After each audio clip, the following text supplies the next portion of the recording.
Amen. Well, there was a so-called religious expert. He was a so-called expert in the scriptures, in the law of Moses, the Torah, a so-called expert in God, as it were, who poses a question to Jesus in Luke chapter 10. Initially, it has the illusion that he is sincerely wanting to be taught by Jesus, and that he's humbly listening to what Jesus is going to say. But it becomes very evident very quickly, though, that when he asks this question of Jesus, that it's really a loaded question. It's designed as a trap where no matter what Jesus says, he's trying to make it so that the wire snap in a guillotine comes crashing down on Jesus' neck, and at last they can have grounds for accusation against him. And they can cry, "Gotcha." And so with a pompous, wolfish grin, the lawyer or the so-called expert asks Jesus, "And who is my neighbor?" And so we read in Luke chapter 10, starting in the 30th verse. Jesus replied, "A man was going down from Jerusalem to Jericho, and he fell among robbers who stripped him and beat him and departed, leaving him half dead. Now by chance a priest was going down that road, and when he saw him, he passed by on the other side. So likewise a Levite, when he came to the place and saw him, he passed by on the other side. And yet then in verse 33, Jesus says, but a Samaritan, as he journeyed, came to where he was, and when he saw him, he had compassion." We're celebrating the diamonds in the rough of the scriptures, of how often those rejecting Jesus and antagonizing the kingdom of heaven were the so-called religious experts and the so-called religious righteous people. And how often those who embraced Jesus and who received his kingdom with a child's heart were the misfits, the outcasts, were the pariahs, were the so-called pagans and the so-called dregs of society. Well, the religious guru asked Jesus, "And who is my neighbor?" Well, you and I hear that word neighbor and we think of Mr. Rogers. We think of the people who live next door to us who annoy us sometimes, who we want to turn the hose on as we leave for work and we see them outside in their lawn. But when the first century Jewish world heard this, what they would have heard in this expression, though, is who is my countryman? Who is my brother? Who is my sister? Who is my beloved friend? Who am I to show God's kindness towards? And the way that conventional wisdom had answered that question for generations was, well, our neighbors are the people who we choose to like. It's the people who worship exactly the way that we do. It's the people, it's whoever agrees with everything that I've got to say. That's who my neighbor is. And the clear implication is that anybody who I do not like, anybody who happens to disagree with me, well, that's not my neighbor. And in fact, they're my enemy. And I am well justified under God to hate that person. That's what the perception was at the time, for a very long while at that.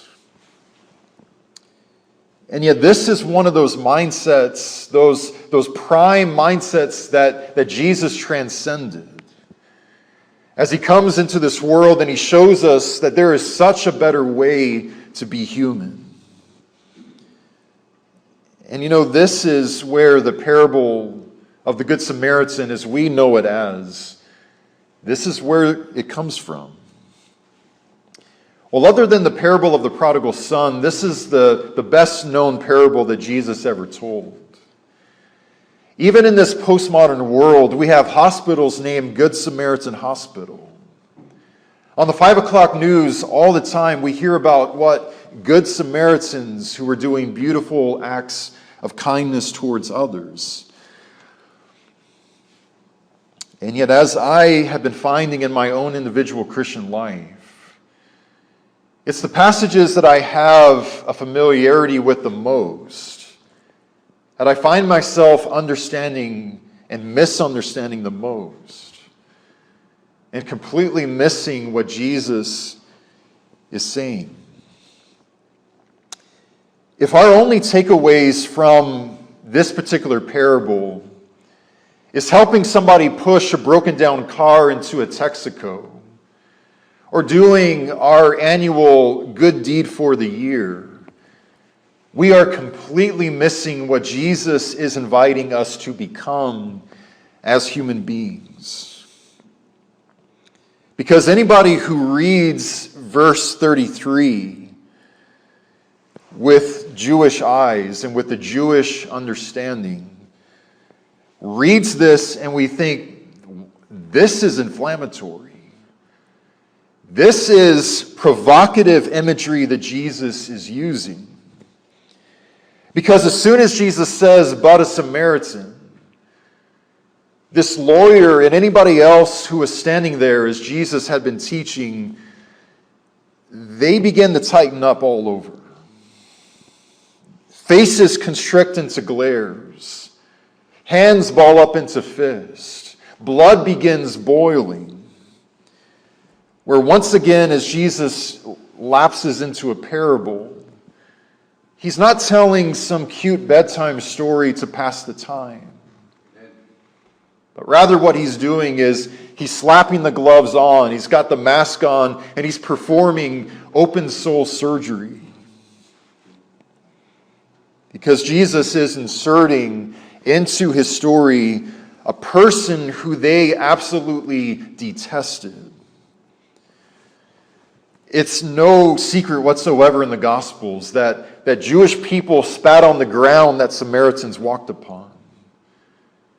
And maybe even more, Samaritans spat on the ground that Jewish people walked upon.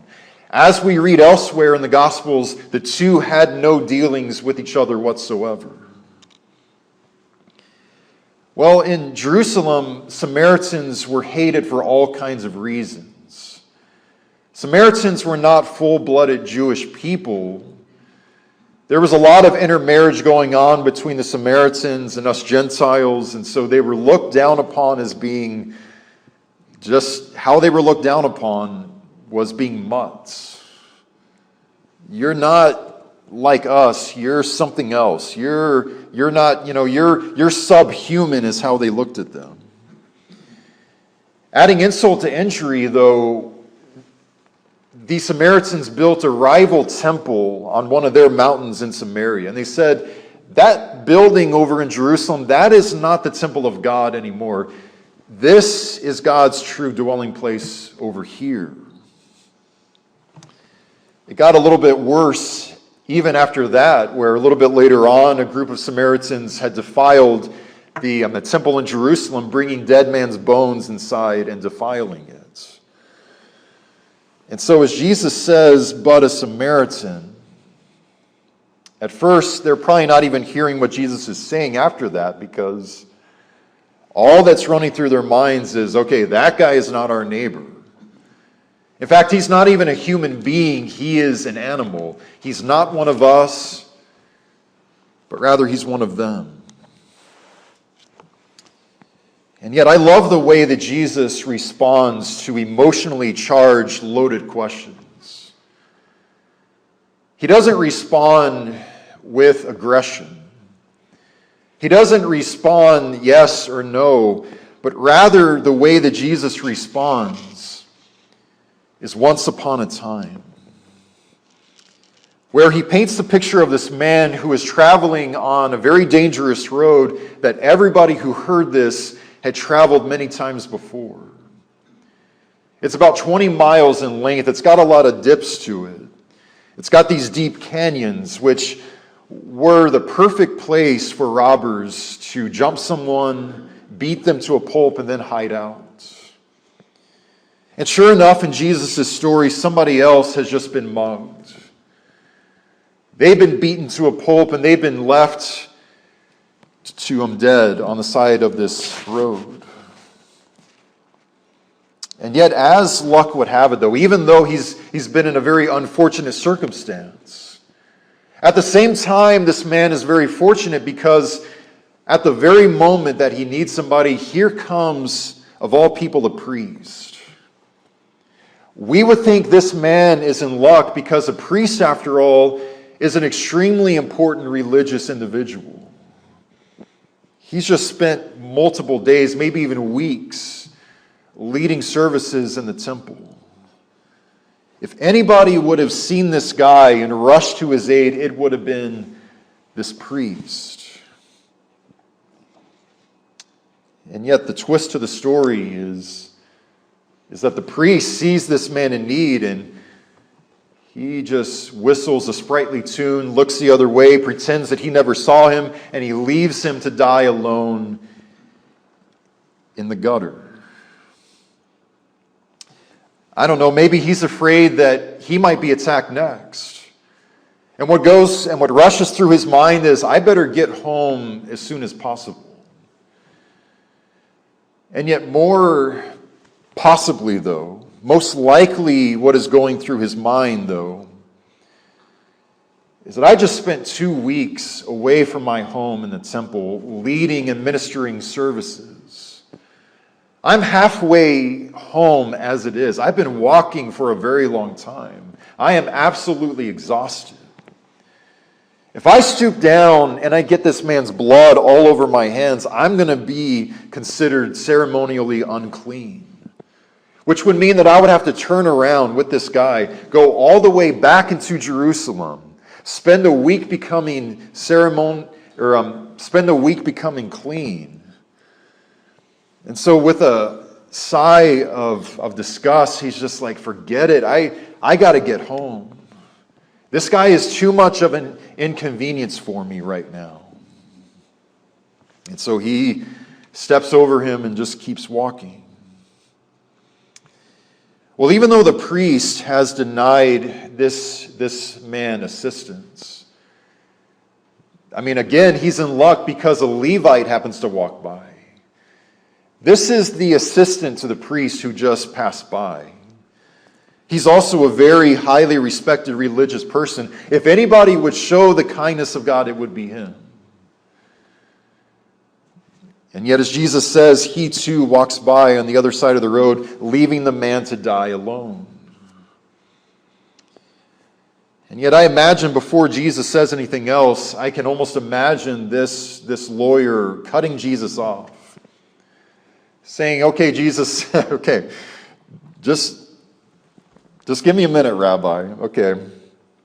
I hate to spoil your grand ending, but okay, so the priest and the Levite showed no help to him whatsoever. But no offense, but it's so predictable what you're going to say.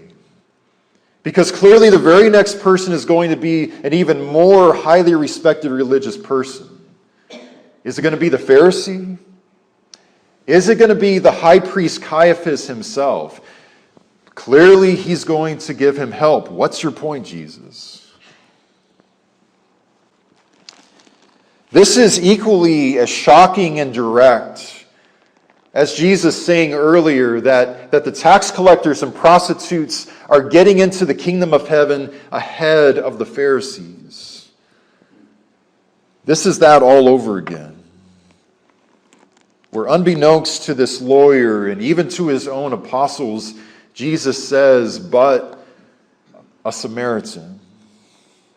The Samaritan sees him, shows compassion, and in doing so, what Jesus is very intentionally and deliberately doing is he's making the religious status quo the villains in his story. And he's making the hated Samaritan the hero and the example of how to live with the kingdom of God in your soul. You see, all three saw this man bleeding to death. But when this last man, when the Samaritan sees the exact same thing the others did, it does something very different to him. Jesus said, and he felt. Unlike the others, Jesus felt something in his heart. This Samaritan felt something, and what that something was compassion.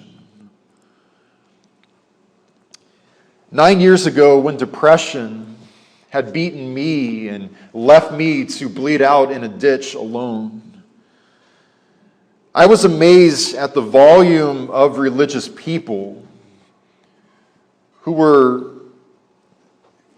knew exactly what was going on in my life, but who were saying, you know, David, I've never been depressed before myself, so you shouldn't be depressed either.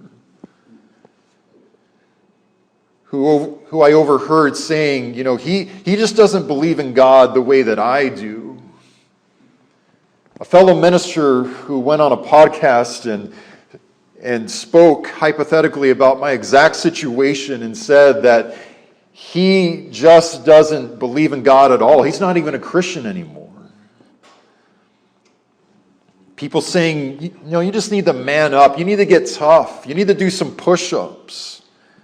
You need to understand that there's people who have worse pain than you do, so that nullifies what you're going through. And just walked right over me. While it was people at that exact same season in my life who had never set foot in a cathedral in their life. People who didn't know the words to Amazing Grace.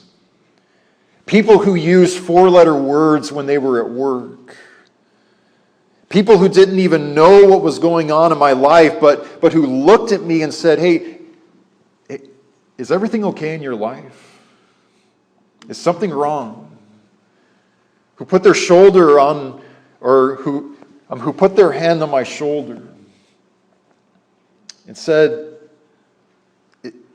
I want to help you because I know how that feels like.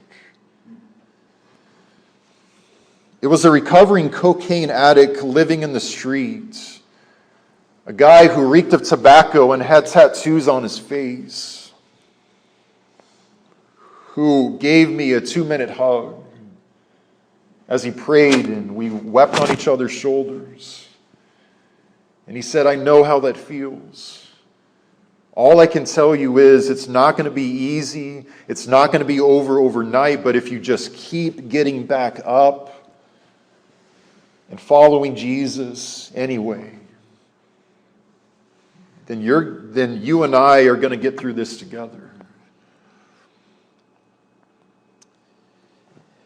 And when I got home from that experience that day, I went into my closet and I pulled this shirt that I'm wearing out.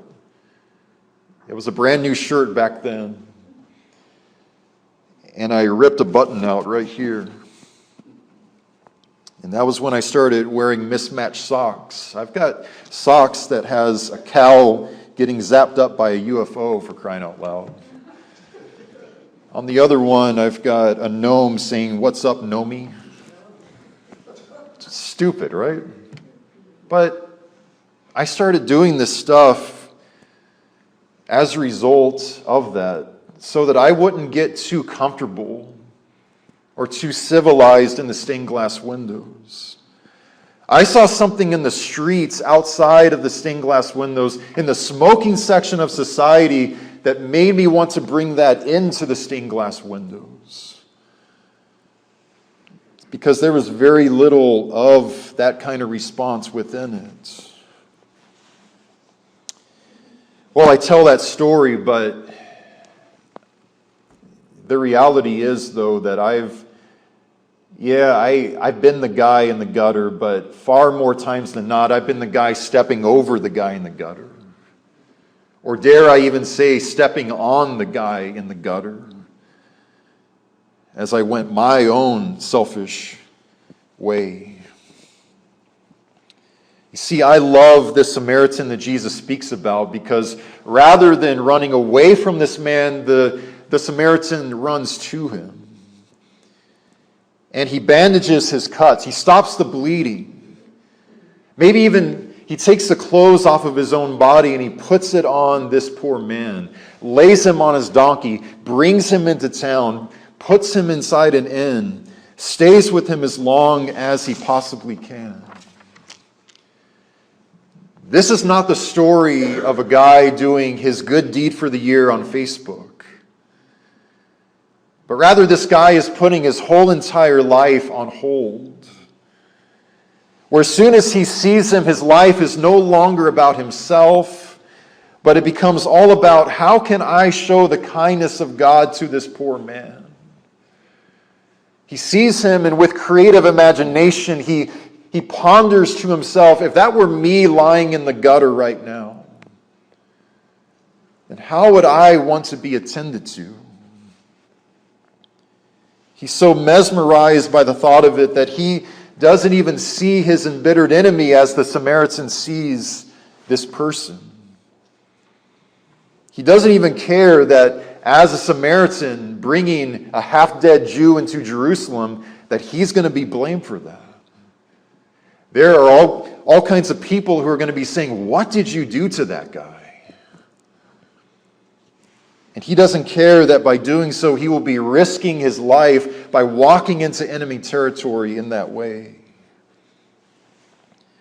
This is no small thing. This is lavish, sacrificial compassion. Where he sees an enemy of his lying in the gutter, but when he looks into his face as he lapses into unconsciousness, he looks into that face and it's as if he's looking at his grandmother. And he's heartbroken at the sight of it that he stays with this guy all night long. You see, he's going the second, he's going the third, he's going the fourth, and the fifth mile, loving his neighbor as himself. And then in the text, we see the same kind of stuff that we saw with Zacchaeus a couple of weeks ago. As he hands the innkeeper even more money and says more or less, I actually have to get going now, but listen, take care of him. And if there's any further expenditures, I just want you to charge it to me. I'll take care of it, okay? I find it very interesting that I read some time ago about a sign that had been excavated from an inn in this era, in this region. And at least according to this finding, a night's stay in an ancient inn in this time was a 32nd of a denarius. Very, very, very, very, very cheap. And yet in verse 35, though, it says that he took out 2 coins in addition to what he's already spent. And he gives it to the innkeeper. You see, what this means is that if a 32nd of a denarius was anywhere near the price of a stay in the inn in this time, this guy is paying for his enemy to spend an upwards to 1 to 2 months in this inn. And very likely as a person who was living hand to mouth. And so he's more than likely a lot like a widow who gave of her mite. It was all that she had, more or less. You see, the priest and the Levite's question was, what is going to happen to me if I help this guy? Whereas what the Samaritan asked himself was, what is going to happen to this other person if I do not get involved and help him? The priest and the Levite see the man as a burden and as an annoying inconvenience. Where the Samaritan looks at him and sees nothing but a human being, a soul, and a beloved friend. And of all people in that society, it is a Samaritan who Jesus uses to answer the age-old debate, and who is my neighbor? where the very clear and emphatic answer is neighbors aren't just people who we choose to like. Neighbors aren't just people who we agree with or who worship exactly the way that we do. But rather, if it is a person who is made in the image of the living God, that's our neighbor. That's our neighbor. What Jesus is revealing and inviting us to is a mindset and a heart set that says there is no more us and them, there is only us. And something else that is very interesting to me about this, and where this really begins hitting close at home as I read this, is that clearly this isn't just a Jewish and a Samaritan problem, is it? This is a human problem. This is a parable that challenges and confronts whoever hears it. If it's me, if it's you, every generation really struggles with this. To Chinese grandfathers, it would read, "But a Japanese officer." To a Ukrainian woman, it would read, "But a Russian soldier." To African Americans living in the 1960s in Mississippi, it would be, "But a white country boy." To white country boys living in the 1960s, it would be, "But a Black Panther." To progressive Americans, it would read, "But a guy with a MAGA hat." To conservative Americans, it would read, "But a Muslim with a turban on his head." Whoever we have trouble thinking positive thoughts about, seeing the humanity in, Jesus is saying, but that person was the one who showed compassion. We might imagine a man driving home from Philadelphia to Westchester. He drives on the wrong road. He gets lost, kind of. He comes to a red light where not a whole lot of people are, and he gets jumped. He gets beaten to a pulp, pistol whipped, and left to die alone in a gutter. When by chance a minister from the local Methodist church is driving by in his nice car and he sees the guy, he's like, "Whoa, what's going on over there?" But the light turns green, and you know where he goes? He just keeps driving. And yet, as luck would have it, as he continues lying there rolling around in his own blood, a deacon and the minister from the Church of Christ comes driving by on the way to lunch or something. They see this guy, but they too just look the other way and they just keep driving en route to Arby's. But a woman in a burqa, but an illegal alien, but our least favorite state representative, Lord have mercy, sees them, springs from their car, runs to them, stops the bleeding, puts them in their car, runs every red light getting to the hospital and says, "Take care of this guy. Whatever charge it is, I will take care of it." How are we feeling about this parable now? It's not quite as easy as us reading "But a Samaritan" with our American eyes, is it?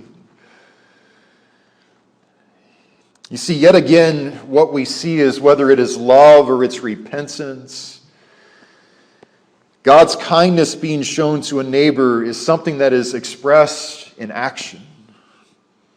James says, "But prove yourselves to be doers of the word and not merely hearers." And in our text, in verse 36, Jesus asks the lawyer a question of his own, where he says, "Which of these three people do you think proved to be a neighbor to the man who fell among the robbers?" And now with the tables turned, this wolfish pompous lawyer now has to say out loud in front of everybody? Well, the one who showed mercy, the one who proved himself to be a child of God, is the last guy. I'm sorry, it was who? It was the last guy. Sorry, I can't hear you. Who was it? It was the last guy. Well, who was the last guy? Jesus, you asked too many questions. The guy who showed mercy was the guy who I detest, okay? We might say, yeah, but David, this is a parable. I mean, you understand that these aren't real people, right? These are just fictitious personalities Jesus is using to wield a story and to teach us all a lesson. Well, many years ago, Disney began remaking their classic cartoons into live action films. And so you may remember Beauty and the Beast. I think they did Jungle Book, maybe even Aladdin. And now one by one the cartoons began to come to life with real people playing them on the screen. In the latter part of verse 37, Jesus says to the lawyer, he says to me this morning, he says to you, and now go and do the same. You see, he's telling this lawyer, he's telling his apostles as they listen, he's telling us this morning in his church, now go and bring the cartoon to life. Be the Samaritans who bring the grace of God off of the page, out of the parable, into this world before people's very eyes, and show them what the kingdom of God is all about. And yet, as a person who is in recovery of being selfish, and who's trying to learn how to live in this way, I think we've all discovered this isn't easy. This is something that is a lot easier to resist. But I just want to ask us this morning, are we willing to be inconvenienced? Are we willing to look at people no longer the way that we've always looked at them, but to let God change the way that we see them? Are we all right with our daily routine being disrupted? And to learn this art of lavish, extravagant compassion. And you know, sometimes it is extra nights in the inn, and it's money. And yet it's not always money, is it? Sometimes all that it is just a cup of cold water in the name of Jesus Christ. Other times, it is a 10-minute phone call to a widow. It's looking into somebody's eyes in the streets and helping them rediscover what dignity feels like in their hearts. But it all begins with a very honest question: who are my Samaritans? And who are your Samaritans? Who do we have no positive thoughts toward in the world? Who do we find ourselves getting a little too ecstatic when we see them failing and being put in their place? Whoever our Samaritans are, I just want to challenge us really quickly this morning. I want us to pray for these people out loud by name every day, and to implore God for His richest blessings in their life. But especially what I want to invite us to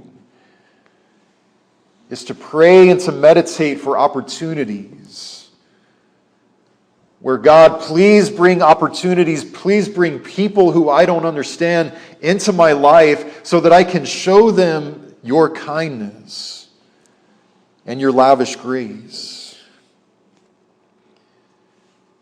Maybe I'm nuts, but I've said that many times, by the way, but especially to Amanda. But maybe if we went through our days and our lives looking for the opportunities, maybe we wouldn't be so caught off guard by them in the heat of the moment when they arise. And so the invitation to us all this morning is, and now go and let us do likewise. Let us go and be the Samaritan who sees even his enemy, but who sees a soul in need and nothing but a soul in need. And let us bring the cartoon now to life.